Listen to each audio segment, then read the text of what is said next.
Best motivation story. ज्यादा सोचने की आदत ऐप NHI रगी। गांव में रहने वाला एक युवा लड़का पुरानी बुरी यादों को न भूल पाने की आदत से परेशान था और एक ही चीज के बारे में बार बार सोचता।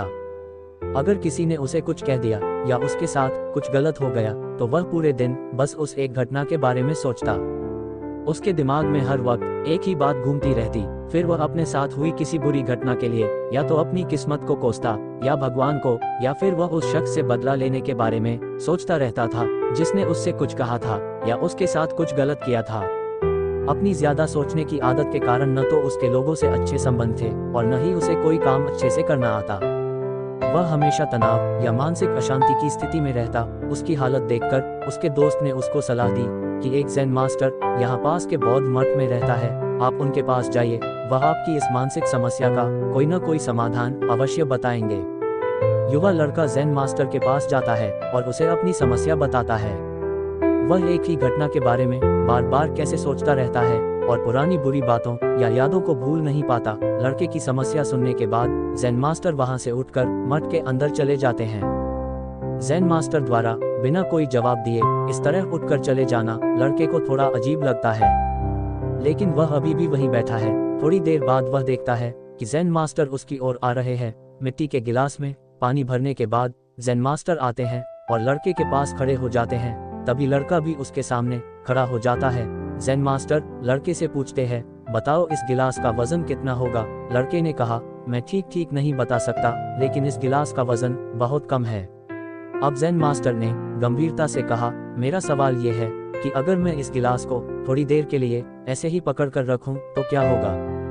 लड़के ने कहा, कुछ नहीं होगा। ज़ेन मास्टर ने फिर पूछा, क्या होगा अगर मैं इस गिलास को 1 घंटे तक ऐसे ही पकड़े रखूं। लड़के ने कहा, आपके हाथ में दर्द होने लगेगा। ज़ेन मास्टर ने फिर पूछा, क्या होगा अगर मैं इस गिलास को पूरे दिन इसी तरह पकड़ कर रखूं। लड़के ने गंभीर शब्दों में कहा, आपके हाथ में बहुत दर्द होने लगेगा, आपका हाथ सुन्न हो सकता है, आपकी मांसपेशियां तनावग्रस्त हो सकती हैं और तुम्हारा हाथ भी मर सकता है। ज़ेन मास्टर ने कहा, बहुत बढ़िया, लेकिन क्या इस बीच गिलास का वजन बदल गया। लड़के ने कहा, नहीं, वजन नहीं बढ़ा। ज़ेन मास्टर ने पूछा, फिर हाथ में दर्द और मांसपेशियों में तनाव क्यों हुआ। लड़के ने उत्तर दिया, बहुत देर तक रुके रहने पर। ज़ेन मास्टर ने फिर पूछा, अब इस दर्द से छुटकारा पाने के लिए मुझे क्या करना चाहिए। लड़के ने कहा, गिलास नीचे रख दो।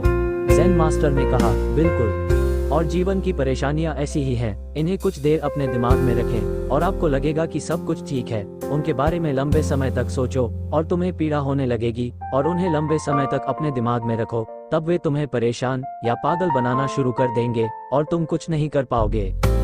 ज़ेन मास्टर ने लड़के की ओर इशारा करते हुए कहा, अपने जीवन में पिछली गलतियों और घटनाओं के बारे में सोचना महत्वपूर्ण है, लेकिन उससे भी ज्यादा महत्वपूर्ण है उनसे सीखना और आगे बढ़ना। अगर आप कायम रहें तो उस गिलास की तरह ये भी आपके जीवन में दर्द का कारण बनेगा। यदि आप आज भी अपने अतीत को लेकर बैठेंगे तो वह आज भी आपके हाथ से बाहर रहेगा और फिर आप भविष्य में इसके लिए पछताएंगे।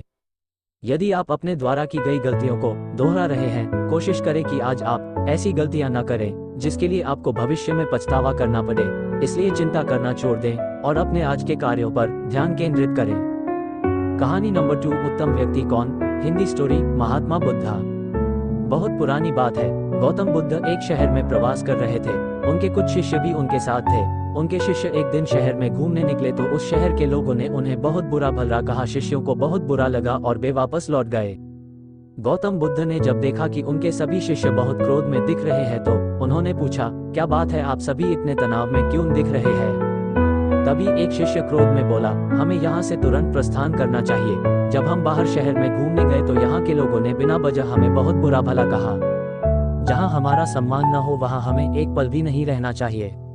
यहाँ के लोग सिर्फ दुर्व्यवहार के सिवा कुछ जानते ही नहीं हैं। गौतम बुद्ध ने मुस्कुराकर कहा, क्या किसी और जगह पर तुम सद्व्यवहार की अपेक्षा रखते हो। दूसरा शिष्य बोला, इस शहर से तो भले लोग ही होंगे। तब गौतम बुद्ध बोले, किसी जगह को सिर्फ इसलिए छोड़ देना गलत होगा कि वहाँ के लोग दुर्व्यवहार करते हैं।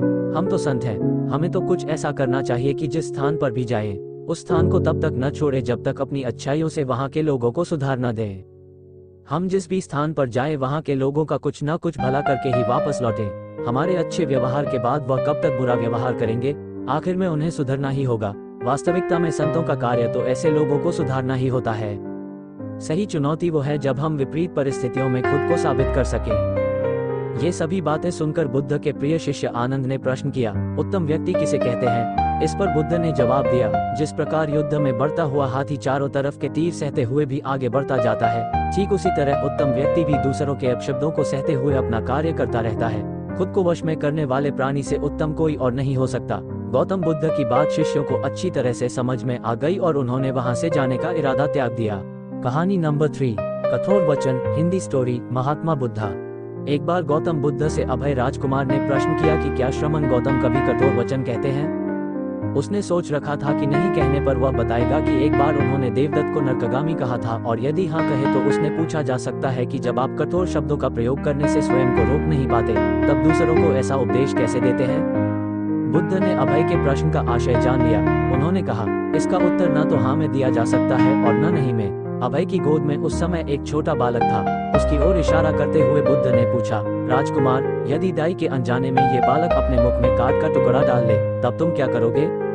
मैं उसे निकालने का प्रयास करूंगा। यदि वह आसानी से न निकल सकता हो तो बाएं हाथ से उसका सिर पकड़कर दाहिने हाथ की उंगली को टेढ़ा करके उसे निकालूंगा। यदि खून निकलने लगे तो भी मेरा यही प्रयास रहेगा कि वह काट का टुकड़ा किसी न किसी तरह बाहर निकल आए। ऐसा क्यों? इसलिए कि भंते, इसके प्रति मेरे मन में अनुकंपा है। राजकुमार, ठीक इसी तरह तथागत जिस वचन के बारे में जानते हैं कि यह मिथ्या या अनर्थकारी है और उससे दूसरों के हृदय को ठेस पहुंचती है, तब उसका वे कभी उच्चारण नहीं करते।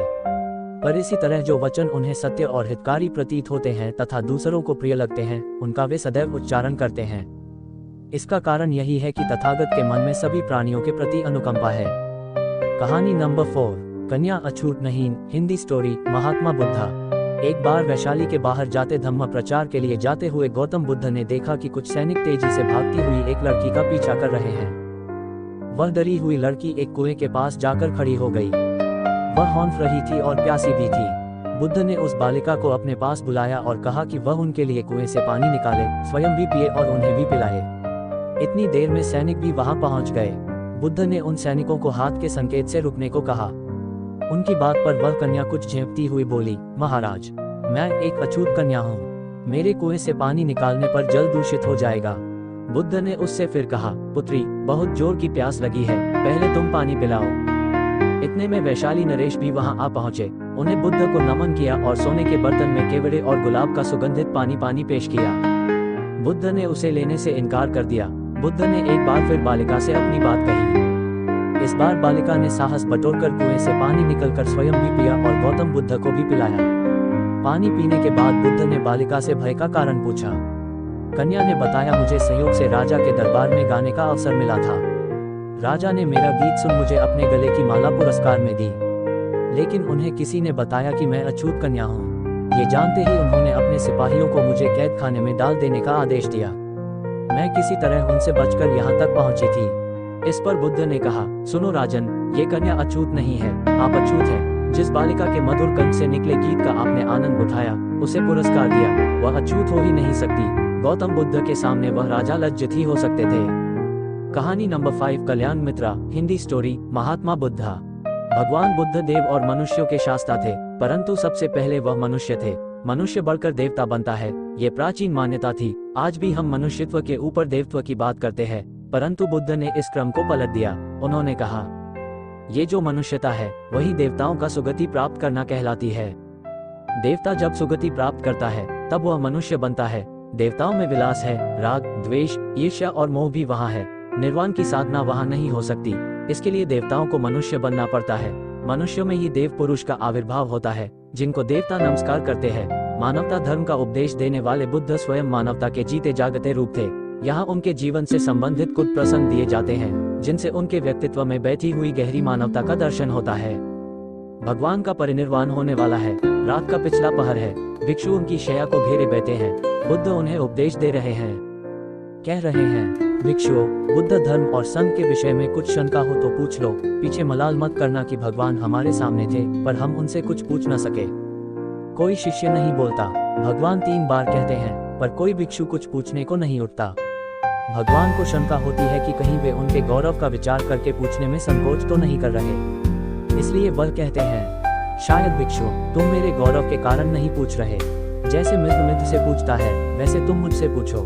बुद्ध अपने शिष्यों की समान भूमिका पर आ जाते हैं। उनकी यह विनम्रता मनुष्य धर्म की आधार भूमि है। बुद्ध ने अपने को भिक्षुओं का कल्याण मित्र कहा है, जो उनकी मानवीय सहृदयता और विनम्रता को सूचित करता है। एक दूसरा दृश्य भी उसी समय का है। चंद करमार पुत्र के यहाँ बुद्ध ने अंतिम भोजन किया था। उसके बाद ही उन्हें खून गिरने की कड़ी बीमारी हो गई थी, जो उनके शरीरांत का कारण बनी। बुद्ध को उसके हृदय का बड़ा ध्यान था। भक्त उपासक को यह अफसोस हो सकता था कि उसका भोजन करके ही भगवान का शरीर छूट गया, इसलिए आखिरी सांस लेने से पहले उन्होंने आनंद को आदेश दिया। आनंद, चंद करमार पुत्र की इस चिंता को दूर करना और कहना, आयुष्मान तूने बड़ा लाभ कमाया कि मेरे भोजन को करके तथागत परिनिर्वाण को प्राप्त हुए। जिसके हृदय में अगाध करुणा थी, वह ऐसा क्यों न कहता। कहानी नंबर 6, कोमलता की प्रकाष्ठा। हिंदी स्टोरी, महात्मा बुद्धा। 1। जिस रात को बुद्ध का परिनिर्वाण हुआ, आधी रात के समय सुभद्र नाम का एक परिव्राजक आया। उसके मन में कुछ शंकाएं थीं। आनंद ने उसे ये कहकर रोक दिया, उन्हें हैरान मत करो, वह थके हुए हैं। भगवान ने आनंद की बात सुन ली। उन्होंने आनंद से कहा, नहीं आनंद, सुभद्र को मना मत करो, मेरे पास आने दो। वह परमज्ञान की इच्छा से पूछना चाहता है, हैरान करने की उसकी इच्छा नहीं है। पूछने पर जो मैं उसे कहूंगा, वह उसे जल्दी ही समझ लेगा। मध्यरात्रि में, उस अवस्था में, सुभद्र की तथागत से उपदेश सुनने का सौभाग्य मिल गया। एक बड़ी दुखियारी स्त्री थी। पति, पुत्र, परिवार सब उसका नष्ट हो गया था। मारे दुख के वह पागल हुई फिरती थी। कपड़े पहनने का भी उसे होश न था। उसका नाम पटाचारा था। एक दिन घूमते हुए वह बुद्ध के पास जैतवन आराम में आ गई। उस नंगी स्त्री को देखकर लोगों ने कहा, ये पागल है, इसे इधर मत आने दो। बुद्ध ने कहा, इसे मत रोको। जैसे ही वह पास आई, बुद्ध ने कहा, भगिनी, स्मृति लाभ कर। स्त्री को कुछ होश आया। लोगों ने उस पर कपड़े डाल दिए, जिन्हें उसने ओढ़ लिया। स्त्री फूट फूट कर रोने लगी। बुद्ध ने अपने उपदेशामृत से उसके शोक को दूर कर दिया। 2. बुद्ध का एक भिक्षु शिष्य था विक्कली। वह एक बार बीमार पड़ गया। उसने अपने एक साथी भिक्षु के द्वारा भगवान का दर्शन करने की अपनी इच्छा उन तक पहुंचवाए। भगवान उसकी इच्छा पूरी करने उसके पास गए। दूर से भगवान को आता देखकर विक्कली उनका सम्मान करने और उनको आसन देने के लिए चारपाई से उठने की चेष्टा करने लगा। भगवान ने उसे ये कहकर रोक दिया कि अलग आसन तैयार है, उसके हिलने डुलने की आवश्यकता नहीं है, और वह बिछे आसन पर बैठ गए। विक्कली ने उसकी वंदना करते हुए कहा, आपके दर्शन की मेरी बड़ी इच्छा थी, आपने कृपा करके उसे पूरा कर दिया। बुद्ध ने कोमल स्वर में कहा, विक्कली शांत हो जा, तेरी जैसी गंदी काया है, वैसी ही मेरी है। विक्कली, इस गंदी काया को देखने से क्या लाभ? जो धर्म को देखता है, वह मुझे देखता है, जो मुझे देखता है, वह धर्म को देखता है। 3. भगवान बुद्ध गृहस्थों के प्रति बड़ी सहानुभूति रखते थे। एक बार सुप्रवासा नामक स्त्री के बच्चा होने वाला था और वह असहा वेदना से पीड़ित थी। उसने अपने पति के द्वारा बुद्ध के चरणों में प्रणाम अर्पित करवाया। भगवान ने उसे आशीर्वाद देते हुए कहा, बोलिए पुत्री सुप्रवास, सुखी हो जाए, चंगी हो जाए। सुखी और चंगी होकर बिना किसी कष्ट के वह पुत्र प्रसव करे। 4. ग्रहाणों के साथ भी उनकी पूरी सहानुभूति थी, जैसे कि विश्व के सभी प्राणियों के साथ उनकी पूरी सहानुभूति थी। बावरी नामक ग्रहाण के एक शिष्य ने जब अपने गुरु की ओर से भगवान के चरणों में प्रणाम निवेदन किया तो भगवान ने आशीर्वाद देते हुए कहा, शिष्यों सहित बावरी ब्राह्मण सुखी हो। मानवक, तुम भी सुखी हो, चिरजीवी हो। 5. बुद्ध के पास छोटा बड़ा जो भी जाता था, वह उससे कहते थे, आओ, तुम्हारा स्वागत है। भगवान अपनी अंतिम यात्रा में पावा और कुसिनारा के बीच जा रहे थे। रास्ते में उन्हें पुक्कुस मलपुत्र नामक व्यापारी मिला। उसने उन्हें एक दुशाला भेंट किया, परंतु भगवान उसे अकेले कैसे आधते। वह अपने शिष्य आनंद को सम्मिलित करना चाहते थे। उन्होंने कहा, पुक्कुस, दुशाले के एक भाग को मुझे उड़ा दे, दूसरे को आनंद को। पुक्कुस ने ऐसा ही किया। 6. भूल करने वालों के प्रति भी बुद्ध की अनुकंपा का पार न था। एक बार एक ब्राह्मण ने भगवान को वेरेंजा में वर्षावास करने का निमंत्रण दिया। भगवान वहां गए, लेकिन वह ब्राह्मण बहुधंधी था। उसने उनकी कुछ भी सुध बुध नहीं ली। बुद्ध को बड़ा कष्ट हुआ। उन्हें 3 महीने तक कुटा हुआ जौ रोज खाना पड़ा, क्योंकि उस समय वेरेंजा में अकाल पड़ रहा था और वह भी उनको और उनके शिष्यों को घोड़ों के व्यापारियों से मिलता था। इतना होने पर भी वर्षावास की समाप्ति पर भगवान बुद्ध अन्यत्र जाने से पूर्व वेरेंजा जाकर ब्राह्मण को आशीर्वाद देना नहीं भूले। भगवान बुद्ध के जीवन में ऐसी अनंत घटनाएं मिलती हैं, उनमें हमें उनकी मानवता के दर्शन होते हैं। उनके जीवन में कोमलता की पराकाष्ठा थी और उनकी वाणी में अपूर्व माधुर्य था, जो सबको अपनी ओर खींचता था। उनके मुंह से क्रोध भरा शब्द कभी नहीं निकलता था। वह मनुष्य थे, परंतु मनुष्य की दुर्बलताओं से ऊपर उठ चुके थे। उनके व्यक्तित्व में मानवता की शुभ ज्योत्सना धर्म की स्थिति बनकर चमकी।